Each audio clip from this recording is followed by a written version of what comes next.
પ્રસ્તુત છે 20 March 2026નું current affairs, જે વિપુલ સર દ્વારા તૈયાર કરવામાં આવ્યું છે. નમસ્કાર. ચાલો આજે આપણે નજર કરીએ આજના મુખ્ય મુદ્દાઓ પર. આજે આપણે કુલ 11 મહત્વના વિષયો પર વાત કરીશું, જેમાં વર્લ્ડ હેપીનેસ રિપોર્ટમાં ભારતનું સ્થાન ક્યાં છે, ભારતીય સેનાનો એક ખાસ અભ્યાસ અને દેશના વિકાસ માટેની કેટલીક નવી સરકારી યોજનાઓનો સમાવેશ થાય છે. આપણે દરેક વિષયને પરીક્ષાની દ્રષ્ટિએ સમજીશું. તો ચાલો શરૂ કરીએ આજના પહેલા પ્રશ્ન સાથે. તો પહેલો સવાલ જ ખુશી સાથે જોડાયેલો છે. તાજેતરમાં જે વર્લ્ડ હેપીનેસ રિપોર્ટ 2026 જાહેર થયો, એમાં ભારતને કયો ક્રમ મળ્યો છે? તમારા ઓપ્શન્સ છે A 104, B 116, C 126 કે D 147. સાચો જવાબ છે B 116. ઓકે, તો ચાલો આની પાછળની થોડી ડિટેલ્સ જાણીએ. આ રિપોર્ટ કોણ બહાર પાડે છે? તો એ છે યુનાઇટેડ નેશન્સનું સસ્ટેનેબલ ડેવલપમેન્ટ સોલ્યુશન્સ નેટવર્ક, એટલે કે SDSN. આનાથી આ રિપોર્ટને વૈશ્વિક સ્તરે ઘણી માન્યતા મળે છે. અને હા, સૌથી રસપ્રદ વાત એ છે કે ફિનલેન્ડ સતત 7મી વખત દુનિયાનો સૌથી ખુશ દેશ બન્યો છે, જ્યારે કુલ 147 દેશોની આ યાદીમાં આપણું ભારત 116માં સ્થાને છે.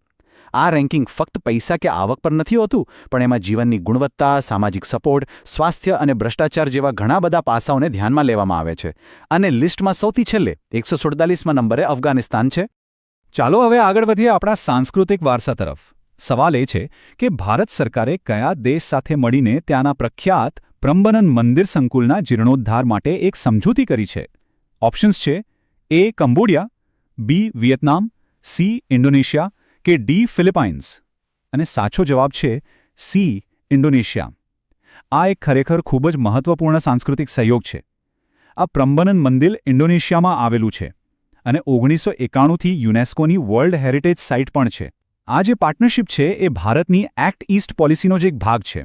આ પોલિસીનો હેતુ દક્ષિણ પૂર્વ એશિયાના દેશો સાથે આપણા સંબંધો વધુ મજબૂત કરવાનો છે. ભારત આ મંદિરના સમારકામમાં એના ઓરિજિનલ પથ્થરોનો ઉપયોગ કરીને મદદ કરશે, જે પ્રાચીન સ્થાપત્યને સાચવવાની આપણી કુશળતા દર્શાવે છે. ઓકે, હવે જરા બેન્કિંગ સેક્ટર પર નજર કરીએ. સેન્ટ્રલ બેન્કિંગ લંડન દ્વારા એમના 13મા એવોર્ડ્સમાં એક બહુ જ પ્રતિષ્ઠિત award initiative of the year એ કોને આપવામાં આવ્યો છે? ઓપ્શન્સ છે A SBI, B RBI એટલે કે reserve bank of India, C NITI Aayog કે D વર્લ્ડ બેંક. સાચો જવાબ છે આપણી central bank B RBI reserve bank of India. તો આરબીઆઈને આ આંતરરાષ્ટ્રીય સન્માન કેમ મળ્યો? એમને આ એવોર્ડ એમના .bank.in ડોમેઇન માટે મળ્યો છે. આ એક એવી પહેલ છે જે ઓનલાઈન ફ્રોડ રોકવા માટે બનાવાઈ છે. આનાથી સુનિશ્ચિત થાય છે કે જ્યારે પણ આપણે કોઈ બેંકની વેબસાઇટ ખોલીએ તો એ અસલી અને વેરીફાઈડ જ હોય. આનાથી ફિશિંગ જેવા ઓનલાઈન ફ્રોડનું જોખમ ઘણું ઘટી જાય છે. ખરેખર સાયબર સિક્યુરિટી માટે આ એક મોટું અને ખૂબ જરૂરી પગલું છે. ચાલો હવે વાત કરીએ આપણા દેશની સુરક્ષાની. ભારતીય સેનાની દક્ષિણી કમાન્ડે તાજેતરમાં કયા રાજ્યની બબીના ફિલ્ડ ફાયરિંગ રેન્જમાં અમોઘ જ્વાલા નામનો એક અભ્યાસ કર્યો? ઓપ્શન્સ છે A Rajasthan, B Uttar Pradesh, C Uttarakhand કે D મહારાષ્ટ્ર. આનો સાચો જવાબ છે B ઉત્તર પ્રદેશ. તો આ અમોઘ જ્વાલા અભ્યાસ આપણી આર્મીની દક્ષિણી કમાન્ડ દ્વારા ઉત્તર પ્રદેશના બબીના ફિલ્ડ ફાયરિંગ રેન્જમાં કરવામાં આવ્યો હતો. આવા મિલિટરી એક્સરસાઇઝનો મુખ્ય હેતુ શું હોય છે? એનો હેતુ હોય છે સેનાની અલગ અલગ ટુકડીઓ વચ્ચે તાલમેલ કેળવવાનો અને યુદ્ધ જેવી પરિસ્થિતિ માટેની તૈયારીને ચકાસવાનો. આનાથી આપણા સૈનિકોની ક્ષમતા અને નવા હથિયારો કેટલા અસરકારક છે એનું પણ પરીક્ષણ થઈ જાય છે. હવે એક સવાલ ભારતની સાંસ્કૃતિક વિવિધતા પર. સાજીબુ ચિરાઓબા નામનો નવા વર્ષનો તહેવાર કયા રાજ્યમાં ઉજવવામાં આવે છે? ઓપ્શન્સ છે A Manipur, B Maharashtra, C Karnataka કે D જમ્મુ અને કાશ્મીર. સાચો જવાબ છે ઉત્તર પૂર્વનું સુંદર રાજ્ય A મણિપુર. જુઓ, જે દિવસે ભારતના ઘણા રાજ્યોમાં ચૈત્ર શુક્લ પ્રતિપદાથી હિન્દુ નવું વર્ષ શરૂ થાય છે, જેમ કે મહારાષ્ટ્રમાં ગુડી પડવો કે આંધ્રપ્રદેશમાં ઉગાડી, એ જ દિવસને મણિપુરમાં સાજીબુ ચિરાઓબા તરીકે ખૂબ જ ધામધૂમથી અને પરંપરાગત રીતે ઉજવવામાં આવે છે. આ જ તો છે આપણા દેશની વિવિધતામાં એકતા. સવાલ નંબર 6 ડિજિટલ પેમેન્ટ્સ વિશે છે. બીમ એપના નવા બ્રાન્ડ એમ્બેસેડર તરીકે કોની નિમણૂક કરવામાં આવી છે? ઓપ્શન્સ છે A Virat Kohli, B Sachin Tendulkar, C MS Dhoni કે D રોહિત શર્મા. અને સાચો જવાબ છે કેપ્ટન કૂલ C MS ધોની. હવે આની પાછળનું કારણ એકદમ સીધું અને સિમ્પલ છે. NPCI એટલે કે national payments corporation of India દેશમાં ડિજિટલ પેમેન્ટને પ્રોત્સાહન આપવા માંગે છે અને MS ધોનીની જે લોકપ્રિયતા અને વિશ્વસનીયતા છે એનો લાભ લઈને ભીમ એપને દેશના ખૂણે ખૂણે પહોંચાડવાનો આ એક પ્રયાસ છે. ચાલો હવે એક બહુ જ મહત્વની સરકારી યોજના વિશે જાણીએ. કેન્દ્ર સરકારે તાજેતરમાં ભવ્ય નામની એક યોજનાને મંજૂરી આપી છે. આ યોજના કયા ક્ષેત્ર સાથે સંબંધિત છે? ઓપ્શન્સ છે: A. શિક્ષણ નીતિ, B. કૃષિ સિંચાઈ, C. ઔદ્યોગિક વિકાસ કે D. Space mission. અહીં સાચો જવાબ છે C. ઔદ્યોગિક વિકાસ. ભવ્ય યોજનાનું પૂરું નામ છે ભારત ઔદ્યોગિક વિકાસ યોજના. આ યોજના હેઠળ દેશમાં 100 પ્લગ એન્ડ પ્લે ઔદ્યોગિક પાર્ક બનાવવામાં આવશે. હવે આ પ્લગ એન્ડ પ્લેનો મતલબ શું? એનો મતલબ કે ઉદ્યોગપતિઓને બધું જ તૈયાર મળશે. જમીન, વીજળી, પાણી, રસ્તા. બસ એમને આવીને પોતાની મશીનરી લગાવવાની અને ઉત્પાદન શરૂ કરી દેવાનું. આનાથી મેક ઇન ઇન્ડિયાને જબરદસ્ત વેગ મળશે. હવે વાત કરીએ દરિયાઈ સુરક્ષાની. ભારતીય નૌસેનાએ હિન્દ મહાસાગરમાં સુરક્ષા વધારવા માટે સાગર પહેલની બીજી આવૃત્તિનું આયોજન ક્યાં કર્યું?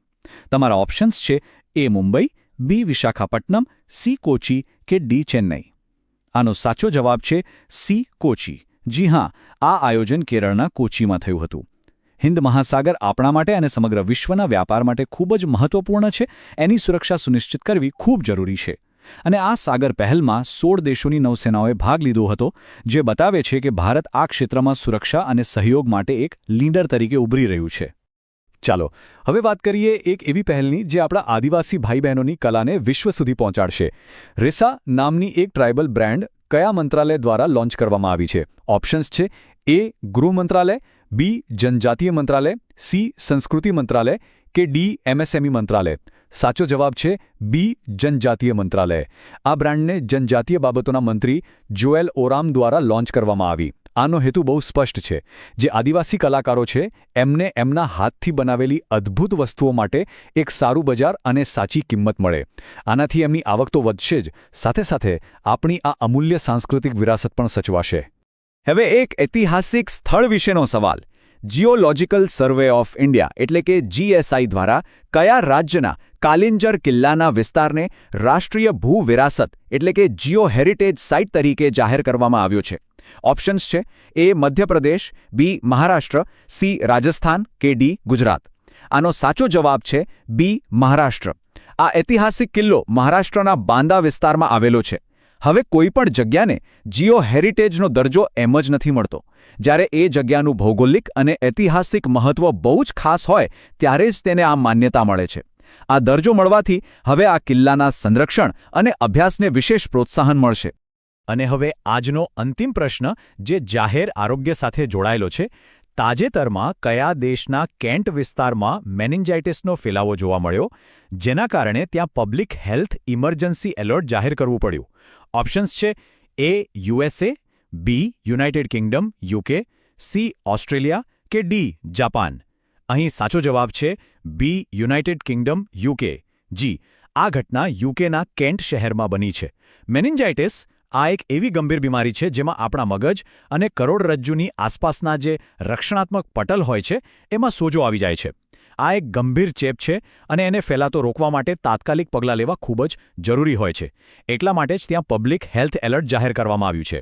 તો બસ આ હતા આજના કેટલાક મુખ્ય કરંટ અફેર્સ. આશા છે કે આ ચર્ચા તમને તમારી પરીક્ષાની તૈયારીમાં ચોક્કસ મદદરૂપ થશે.